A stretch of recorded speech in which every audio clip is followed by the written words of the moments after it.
Welcome to our new series on the new music, Part 1.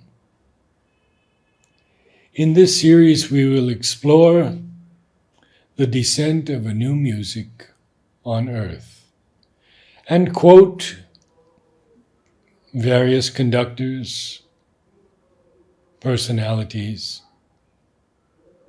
on music. For example, the great conductor Bruno Walter wrote, "I feel more than ever before that music is a connection to the divine." Friedrich von Schilling, "Architecture is frozen music." And Fred Childs of National Public Radio wrote about the conductor Christian Zacharias. His gestures are reminiscent of a painter applying oils and of a sculptor molding materials.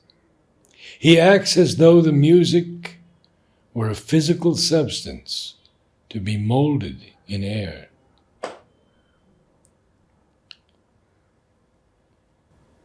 I offer this series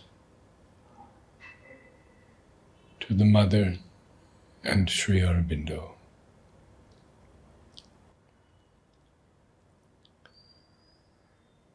I have an intimation that the new music may be visual as well as oral, its strains unknown to man before the descent of the supramental.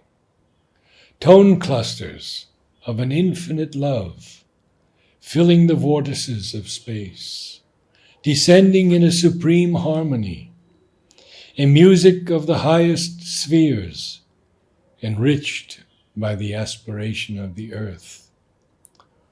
On the wings of these choral prayers, there rides a voice of such haunting beauty that no heart will remain unmoved, no soul fail to leap up at the call of its pristine melody, no mind left uninspired. Even the body will vibrate to these chords of the divine musician. In the new music, one will experience the mantric force that calls into manifestation the supernal bliss, the grace ever present in our lives that rarely we feel and seldom acknowledge. The music of the future has begun, and one can catch its subtle notes in the subtle realms, but its plenitude awaits our receptivity to the divine's behest. It is a music of force and majesty, scored with divine humility.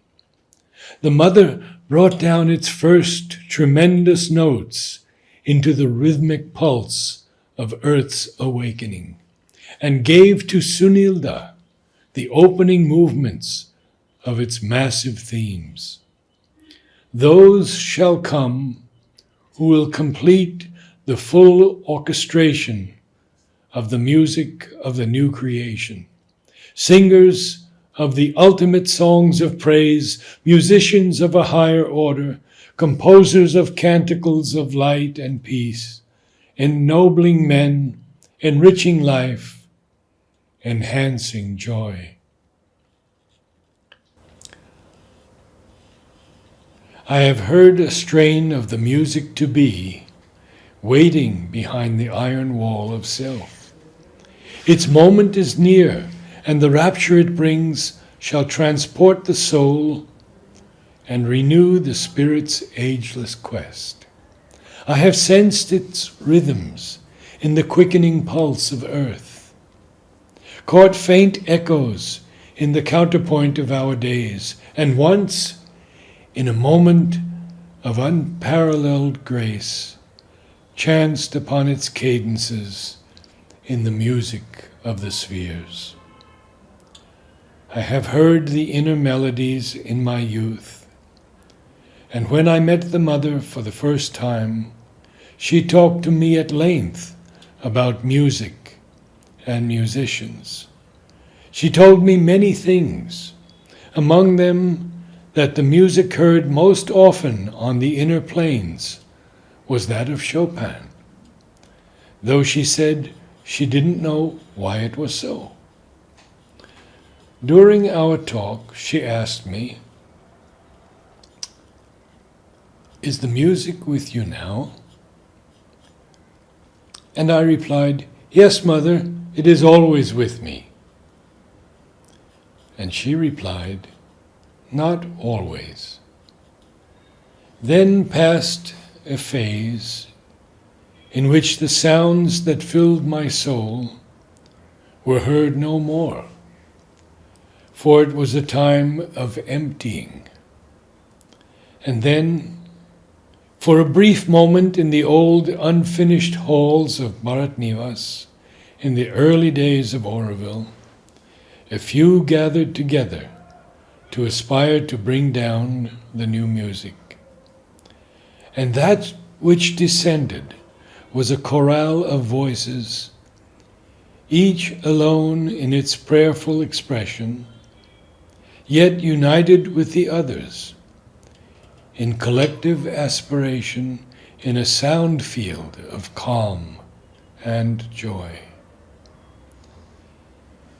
Here, in the silence of the soul, I listen now for the new sounds, a single note supported by symphonies of light, a swelling diapason of orchestral might, a lone and perfect voice singing of a golden age, a life divine, in immortal strophes, the voice of the eternal bard, the singer supreme, the Lord and Master of our lives.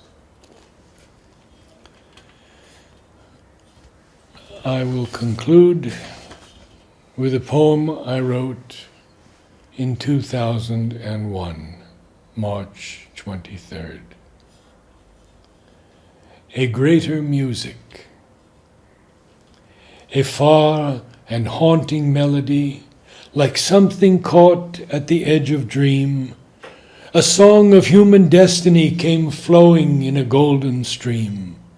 Before it, all our music pales. Our harmonies seem a monotone. Our complex erudition fails. An art, an imitation grown, and weak attempt to catch the strain of music from our higher spheres that falls to earth as subtle rain, fades and suddenly reappears. A tremolo on a silver string draws the soul from its secrecy. A chant the astral choirs sing, a conch that blows on Triton's sea. Call the heart to deeper ways, its chords vibrating in sympathy. And last, a flute, the blue one plays, attunes us to his ecstasy. For man shall overleap his day, a greater music will compose.